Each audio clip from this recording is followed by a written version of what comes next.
Hello, everyone. Welcome back. Today, we're going to resurrect the Lexion YouTube account. I'm going to play some games and talk about moves, ideas, how to think, how to play chess. And we're going to do a 15-minute game with a 10-second increment. And we will see where it takes us. Let's start. Well, okay. Let's not start. Let's try this again. We're playing in someone rated 1540. Let's start with e4. Controlling the turn is Sicilian Defense. We'll play the most common move, knight f3. One of the main points is we can play d4 next and take back with the knight. This is the hyper-accelerated dragon. Black wants to get the bishop here as fast as possible. There are a number of ways we can play this. This is the main move. I will try to play a somewhat less common move of pawn c3. The point is we want to be able to play c4. I suspect black should probably play d5, because the downside of c3 is our knight does not get to go here. So we shall see what he does. After d5, there could be a possibility of e5, actually, because he does this right away. I think it's a little bit less good. We cannot play d4. Black really shouldn't take, because after white takes, okay. The point is, let's go back one move. This knight's perfect square is this one.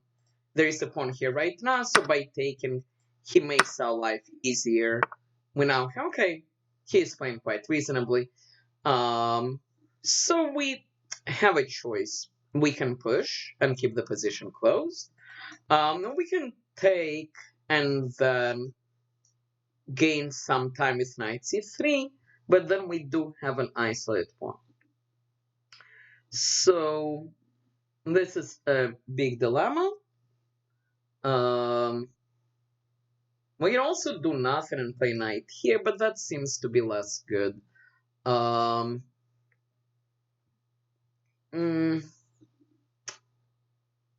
Let's push.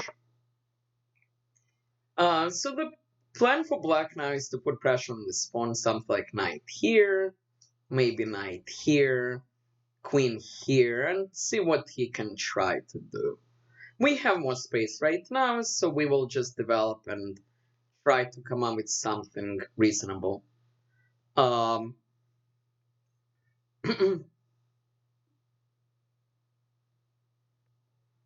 He's thinking. Bishop g4. Okay, bishop g4 makes sense because he pins this. This is connected to the idea of putting pressure here. We can play this in several ways. The move I like is just play queen b3, because the downside of bishop here is this pawn is now unprotected.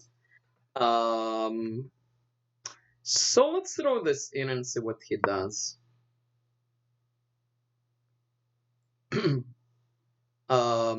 If he puts a queen here, we can at some point put a rook on this line with tempo.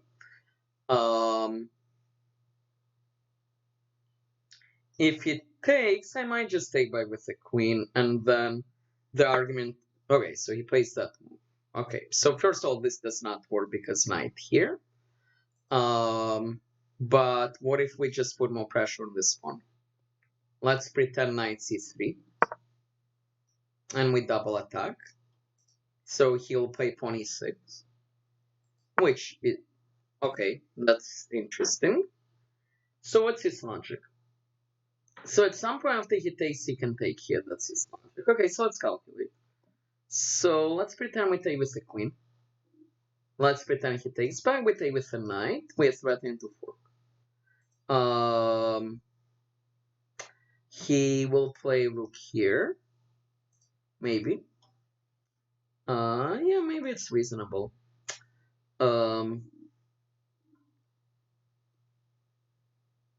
Another interesting move which comes. No, actually, that's not very good. Okay, so let's think about this. Queen takes, knight takes. If he does this right away, he might also do this right away. Maybe we should just spend a little bit of time and defend this pawn. Can also pin, but I don't know what it threatens though. Let's do this. Let's defend with the bishop. We're still attacking this. We free up this square for the rook. And let's see what he does.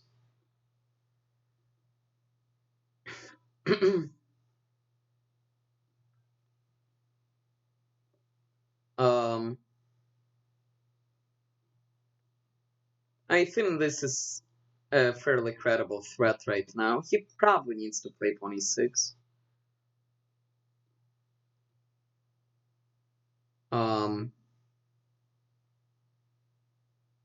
And then get his knight somehow to this square.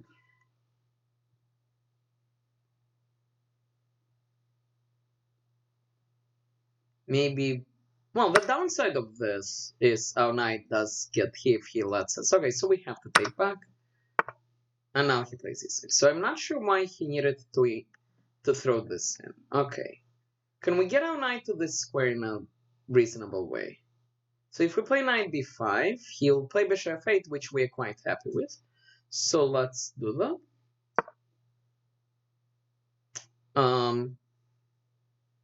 If he plays bishop f8, he's not castling for a long time.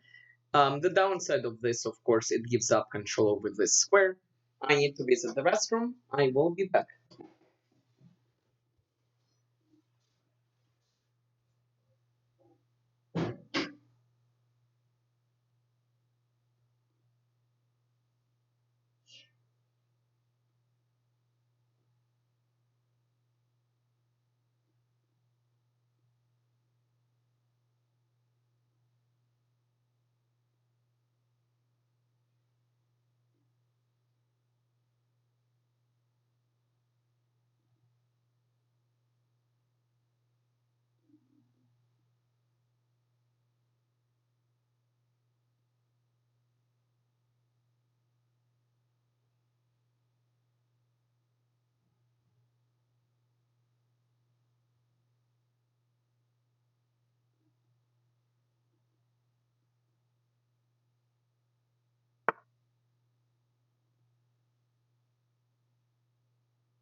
Alright, I have returned.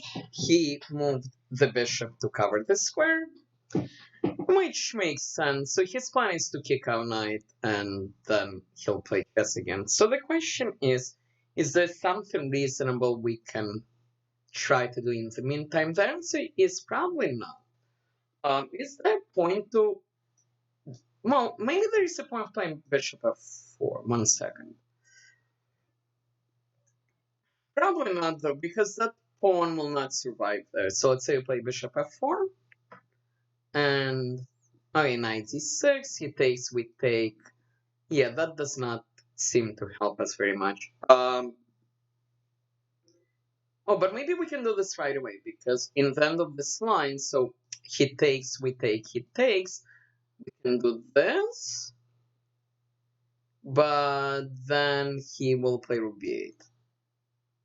And that's where the excitement ends, because we lose this one. So that's not fun. That is not fun. And so he'll play this. So the argument is that I probably just wasted some time. Okay. Such is life. Let's... I guess h4, h5 could be an idea. Um,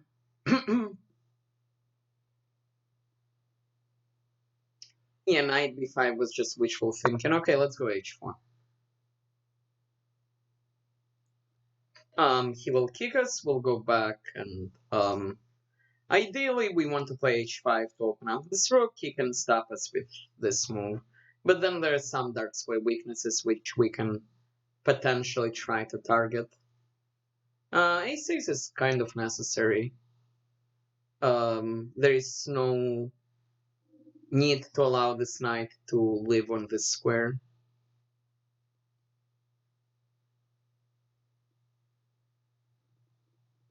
And he's thinking.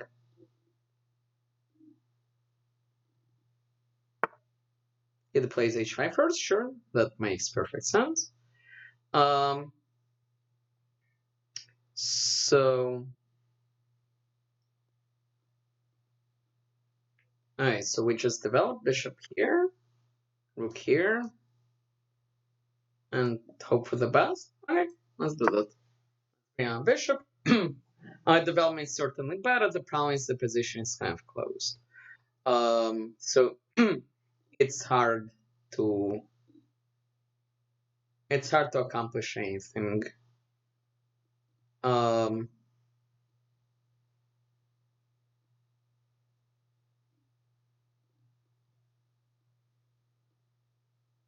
The interesting question is, and this is something I should have asked myself previously, if he plays here, takes, we can get this pawn and this pawn. I could maybe defend this first. That would have made things a lot more interesting.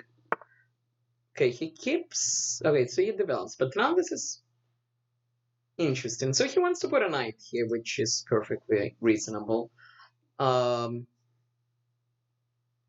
wonder if I can keep putting pressure, though. Also, now my bishop might be able to squeeze in there. Although I need to be careful. If I play here, this pawn is less defended.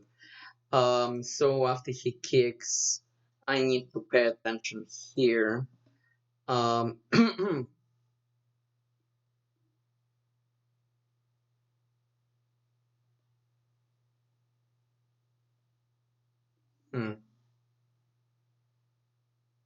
I don't need to do it immediately. Okay, so... but if he does this, this will be attacked twice. That's kind of a problem. That is kind of a problem. Okay, so let's calculate this thing again. So, but I'm not going here until he plays the MSM, right? Yeah. Can I give this pawn up in a reasonable fashion? Probably cannot. I mean, I can put my rook here to try to defend, but this seems not especially exciting. What else? Queen here, just not very good. He can do many things, this being one of them. Although queen here, knight here, knight here. No, still not very good. Oof.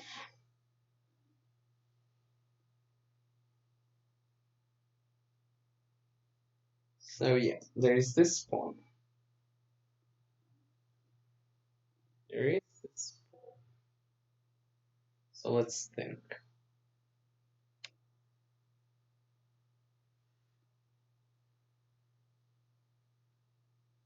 I mean, I can almost bring my queen here to defend. But at the same time, my queen is kind of useful on over here. Okay, so for the time being, let's play rook here. Let's put the rook in. Let's bring the rook into the game. This way, if he ever does something like this, this becomes possible.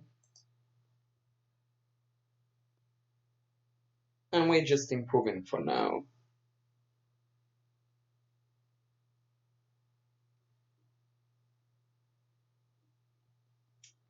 So the logic is if he tries to take twice, At a certain point, there could be this idea again. I need to be careful because the knight will be attacking this. So I might end up switching my queen. Also, after this, this kind of pins over here.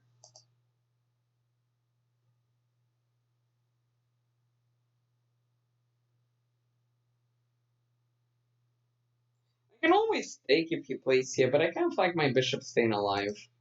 But I might need to do this though. He's playing smartly. There is a useful idea to remember.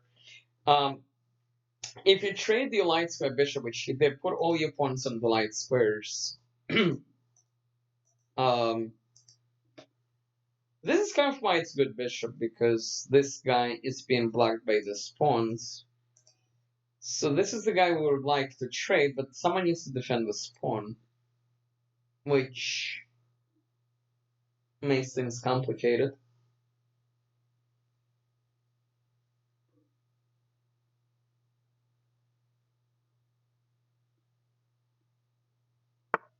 Okay, so he does do that. Okay, so we can take, and the question is what's next. Maybe we need to take, because I kind of like having this guy alive because he has really weak dark squares. Alright, let's take.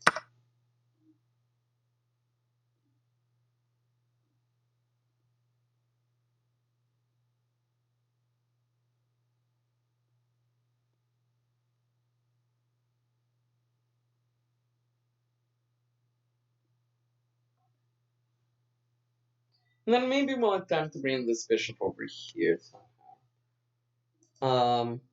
Okay, so he does that. Okay, it seems we can put a rook here, but then he might decide to attack. I don't think that's a terrible problem. Okay, so let's bring the rook here first.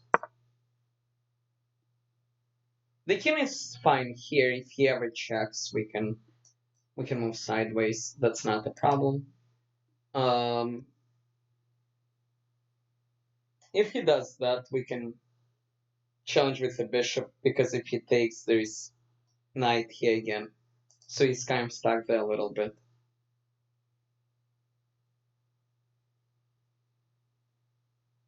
And again, if he does that, we do this takes. Takes. When I take here, I'm attacking the rook and the knight, because this rook is here. He plays there, okay, sure. Okay, but I don't think I mind the bishop trade. Again, I don't think this is a problem. If he does this, I think I take here first even.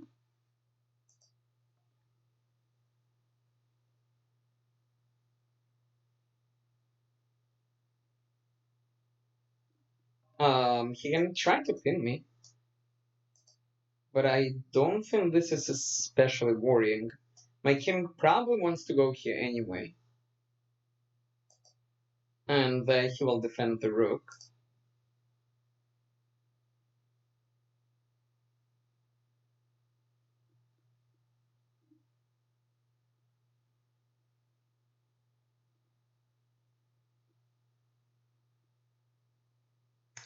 This is a good practice for my attempt to come back to tournament chess.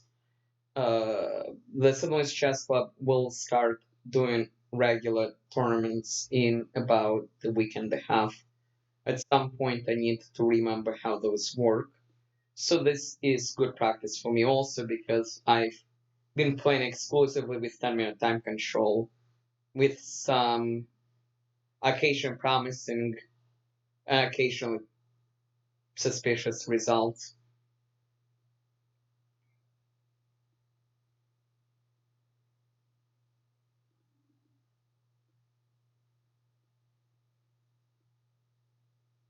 Okay, so he's thinking. I kind of like my position more than his, but there is still a lot of play left here. I have a little bit more space. It makes things easier to move from one place to the other.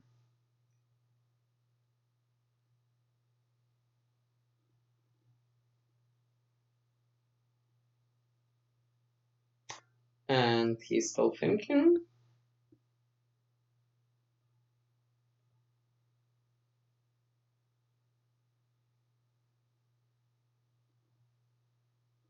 Okay.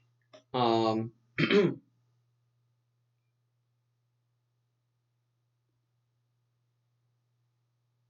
and we wait.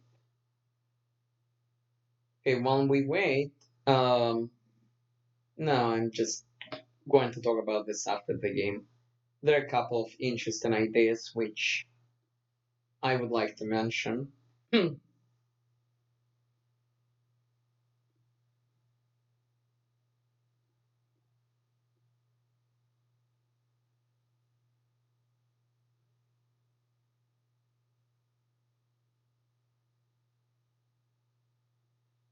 He's really thinking.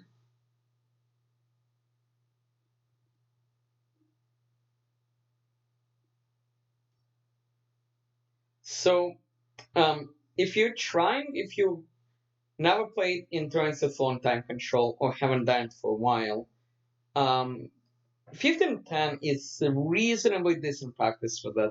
It's not perfect, it's still much faster.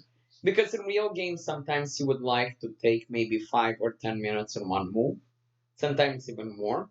You simply cannot do it with this time control.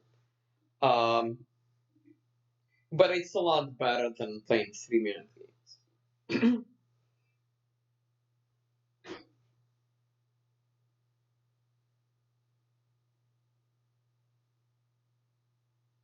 Okay, 5:35 left.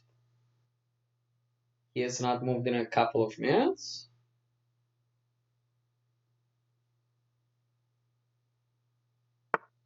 Alright, so he does do that. So we talked about this a little. I'm assuming I can do this.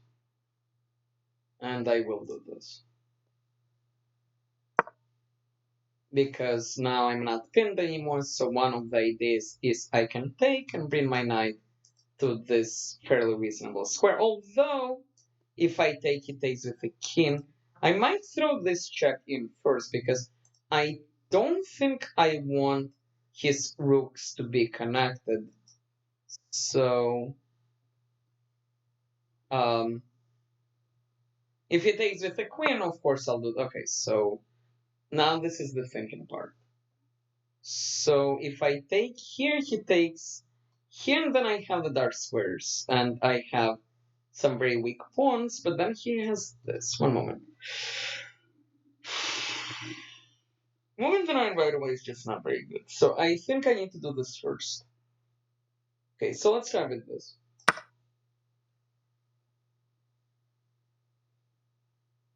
He will probably introduce this somewhere. Probably now. Because he needs to. I'll pre-move.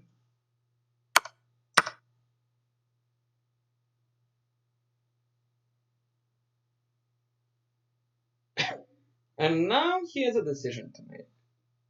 Does he take here right away? And then I probably move my bishop here for now at least. And defend my pawn. I have the dark squares. And I can come and cause trouble.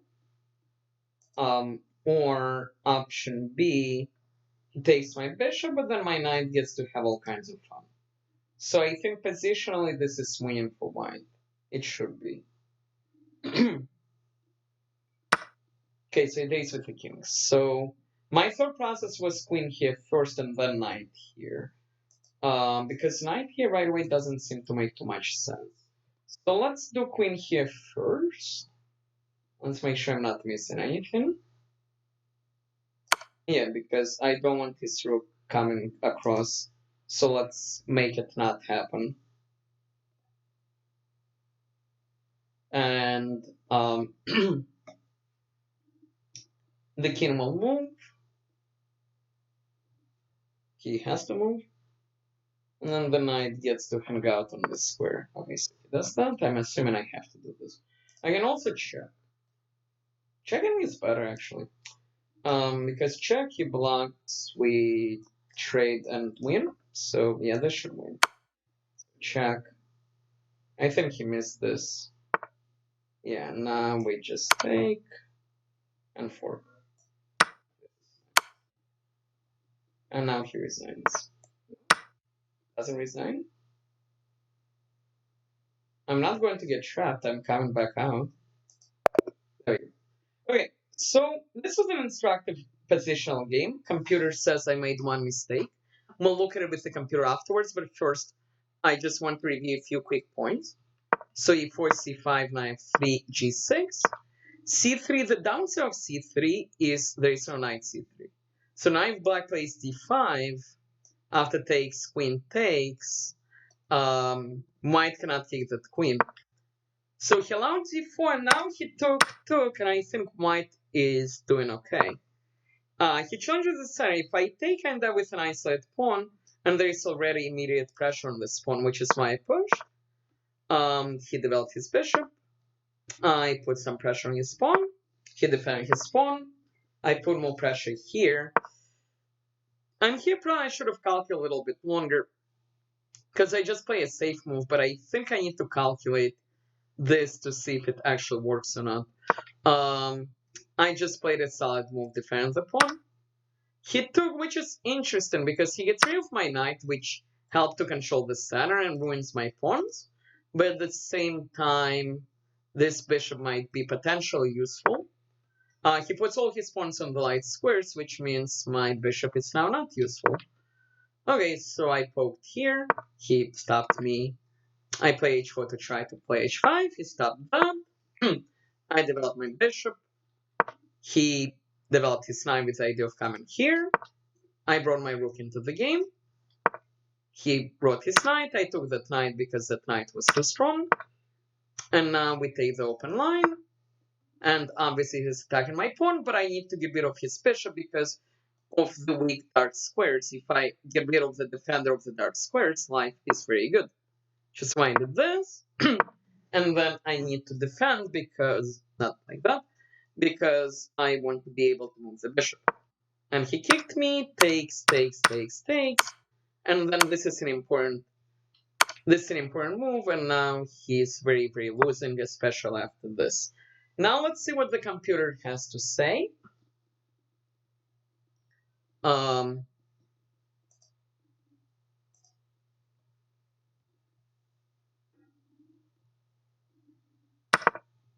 So, wow.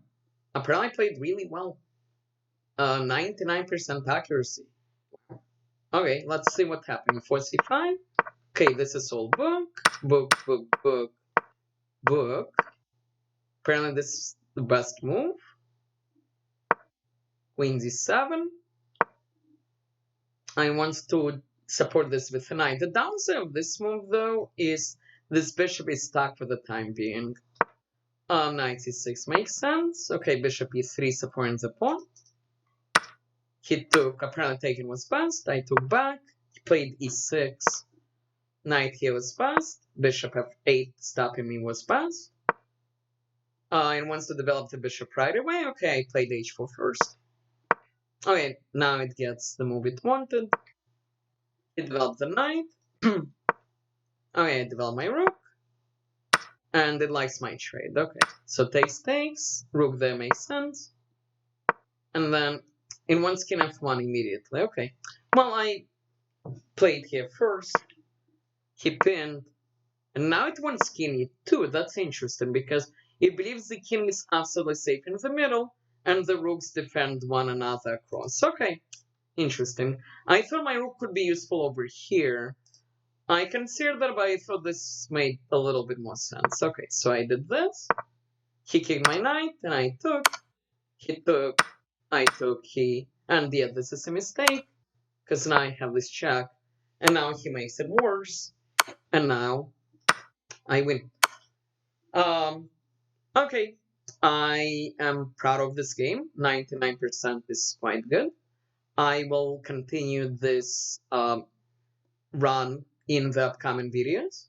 I hope you enjoyed it. I hope you learned something from it. Please like, please subscribe, and I will be back hopefully very soon. Thank you.